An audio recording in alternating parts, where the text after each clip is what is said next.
What is going on, everyone, and welcome back to another Let's Talk Real Estate Sunday.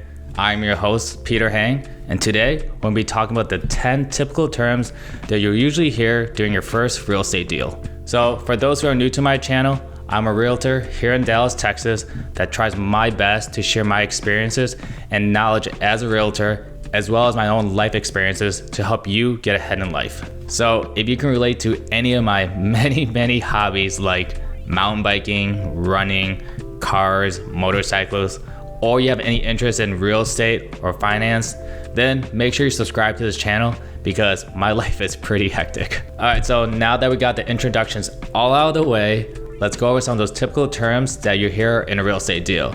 And we'll start off with the first one and the most basic one, and that is an offer. All right, so what is an offer? An offer to purchase real estate is when the buyer creates the terms and conditions and what they're willing to offer for the home, which is also known as a sales contract. So within the sales contract, the buyer has an offer price for the property, how they're going to finance the property, as well as any contingency clauses that they may have in order to buy the property, which that word is next on our term list, and that is contingencies.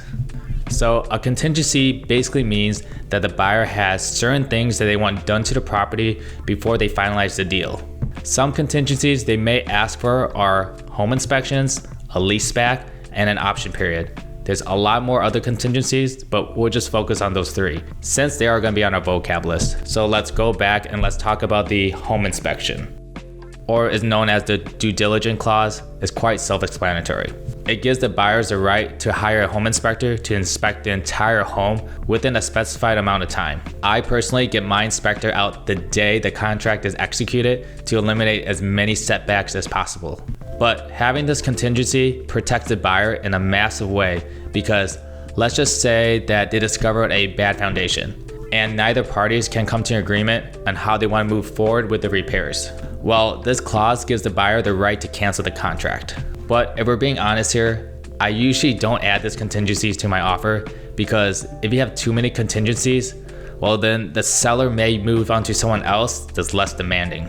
But don't worry, I'm still protecting my buyers because that's where the option period comes into play, which is next on our list. So let's talk about the option period because it's very easy to remember and to understand. But it's the option to get out of the deal during the period of time that you put in the contract for whatever the reason may be. And when I say for whatever reason, literally whatever it is. So let's just say that your dog doesn't like the house, or you realize you don't like the color of the house. Whatever the reason may be, you have the option to get out of the deal within that time frame. So let's just say you want a 3-day option period and they accept your offer. Well, once that offer is accepted and the offer is fully executed, the option period will start the following day after the day of execution. So technically, that means you get a free day if you can execute a contract in the morning. At least that's how it is in Texas. So make sure you check with your state's laws because it can vary between states. Now, this option period sounds amazing, right? But there is a catch. You most likely will have to pay for this clause, and how much you pay for it is completely up to you. But typically in a hot market like this one, it ranges anywhere from $500 to $1,000 to even more. And again, if I'm being completely honest, a lot of people is not even paying an option period because the market's so hot. But I still highly advise that you do so. But going back to the dollar amount of the option period, it's most likely not refundable. However, the good news is if you do end up proceeding with this deal, then this money would go towards closing costs if you choose so in the contract. And speaking about closing costs, we'll talk about that later in this video, so don't worry. But if you want to reflect back to what I said, how I usually don't add a due diligence clause or the home inspector clause, well, it's because I always do the home inspection during the option period, and that's why I get a home inspector out ASAP onto the property. All right, so next on the list we got a leaseback. So a leaseback is a very common contingency and it's also very easy to remember and understand if you change the word from lease to rent. So if you say rent back, means you're renting the property back to the seller after the deal is done and closed. Now you may be wondering, why would you rent the property back to the seller after the deal is done? Well, depending on the circumstances, the seller may not be ready to move out of their home right away. They may need some extra few days, weeks, to even months to get into their new home. But whatever the reason may be, a leaseback just simply means that the buyer becomes a landlord to the seller for an agreed amount of time and dollar amount that they choose. All right, so next on the list we have earnest money. All right, so earnest money is like a down payment, but not the down payment. Those are two separate things. The down payment is for the lender that you're financing the loan through, and that is not given until you close on the property. The earnest money is a deposit showing the seller how serious you are. Now in Texas, we utilize the title company to hold all the money during the transaction. So once the buyer gets an offer accepted on the property, then the buyer will go give the money to the title company and they will hold that money until the closing day. I made an in-depth video all about this if you're still unsure of the process and the different tactics and how you can use it to your advantage. So make sure you check it out after this one. So I'll put a link up here or in the description below. All right, well, let's move on to the next one, and that is the appraisal. Just because a house is listed for a certain price, it doesn't mean it's actually worth that price.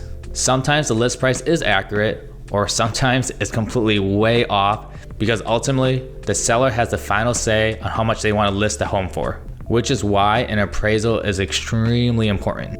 So an appraisal is when the lender sends a third-party appraiser to the property to see what they think the property is worth in the current market conditions, which can be extremely scary because whatever dollar amount the appraiser gets, that's the number that the lender will use to loan you out for. So let's just say you accepted an offer on a $200,000 home and it was appraised for $190,000. Well, that means that you need to come up with the extra $10,000 out of pocket. Yeah, scary, right? But on the flip side, if the same house was appraised for $210,000, well, that means that you just made an instant $10,000 in equity, which means that you got a great deal. So now that's pretty cool. So an appraisal is definitely a gamble. All right, let's move on to the 8th term, and that is title. So title is very important and simple to understand. This is when a title company digs up all the documentation of the property. Their job is basically to be a detective to make sure that the owner of the home has the right to sell it in the first place and that there won't be any issues with the sale of the property. So it's that simple. All right, so for number 9, that is closing costs. So closing costs is the total amount owed to each party at the closing table. Think of it as your monthly budget where you have a list of bills that you need to pay off and settle by the end of the month. So that's basically what your closing costs are. It basically consists of anything money related, such as taxes, fees, lender charges, insurance, and much, much more. Your loan officer will have a detailed itemized list to show you exactly what you're paying for and prepare yourself early. But if you want a rough estimate on how much you'll need to save for closing costs as a buyer, well, it'd be around 2 to 4% of the sales price. So I would budget on the higher side just to be safe. All right, so we made it to the end of the list, and the last thing on this list is closing, which is the day you sign your life away. I'm just kidding. But the closing is when you bring your down payment and the remaining balance owed from your closing cost worksheet that you got from your lender in one check, and you bring that to the title company. Once the title company verifies that the funds are good, then they proceed through a stack of legal documents and explain each form to you, and you sign them as they go. And once those documents are all completed, then you officially become a homeowner.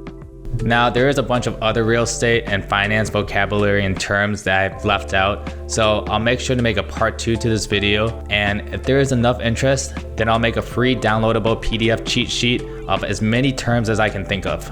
So if you are interested in that, let me know in the comments below. But I hope this video has helped you have a better understanding on some of the terms and lingos that you will hear during your first real estate transaction. If you're interested in how I spend my days when I'm not doing anything real estate related, then check out my other logs that I post every Thursday. But other than that, that wraps up today's real estate video.